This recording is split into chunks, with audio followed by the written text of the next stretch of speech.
President Nixon was always concerned first and foremost with what was right for America, and the American people knew it.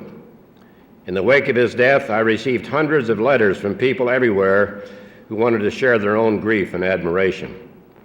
A cross-section of Richard Nixon's America, they were a cultural majority, silent no longer, who felt a special bond with the president. Some of the letters were handwritten on scraps of paper. Some were typed on the finest stationery, and all of them came straight from the heart. There was a Marine who had once provided security for the Western White House in San Clemente, remembering a conversation with the president about the Green Bay Packers. And as you know, he loved to talk about football. A Washington, D.C. resident named Harold Bell shared his unforgettable story. In 1957, Mr. Bell was a high school student in Washington, D.C., who caddied weekends to help his mother make ends meet. Late one afternoon, he found himself caddying for then Vice President Nixon and Attorney General Bill Rogers. And as Mr. Bell told it, Mr. Nixon asked me if I was ready for an adventure. And I smiled and said, "Yes, sir." I had not fully understood that at the time what he said when he said adventure, but after 3 holes, I understood the remark. Because Mr. Nixon's golf balls spent more time in the trees than most squirrels. But it was what happened after the round of golf that changed Mr. Bell's life. Vice President Nixon offered him a ride into town.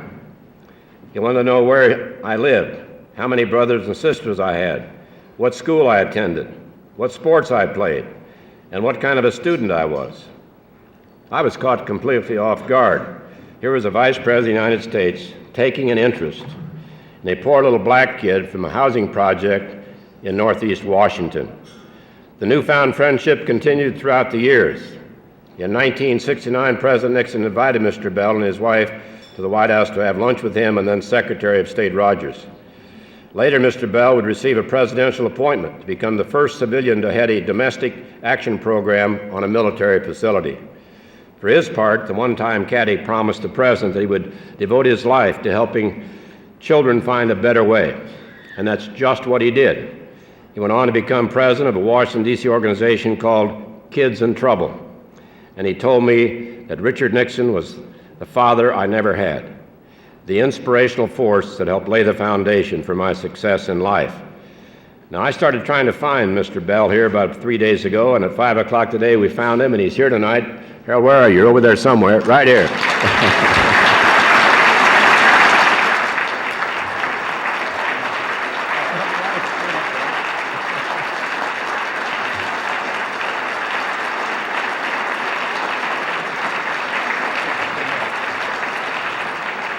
I just want to say I'd like to thank Senator Dole for inviting me here this evening and seeing an old friend, Mr.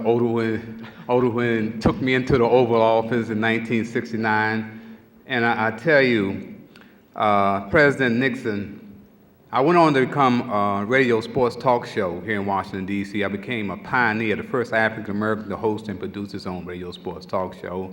Also the first to ever produce his own TV sports show at NBC WRC TV with Muhammad Ali on Spotlight on Sports. So I've come a long ways from a housing project in Northeast Washington, and I coined the phrase that I had lived by, and it was because of President Nixon. I've always said it, ended my sports talk shows with, every black face you see is not your brother, and every white face is not your enemy. And that all came from my relationship with a man who took me to the heights. And I tell you, it's been a rough time since he left this town. Being black is hard enough, but being a black Republican in Washington, D.C. is tough.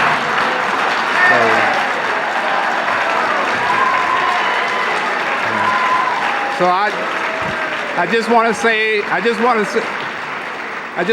to Tricia, I love you and I love your father, because whatever I am today, he helped make me.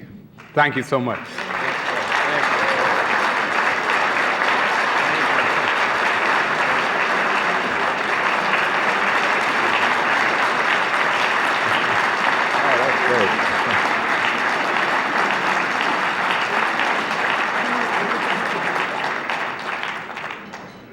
Well, Harold, we thank you very much, and I'm very pleased that you're able to come tonight. You were going to go out and play tennis, but I think you chose the right course. Your wife had another commitment.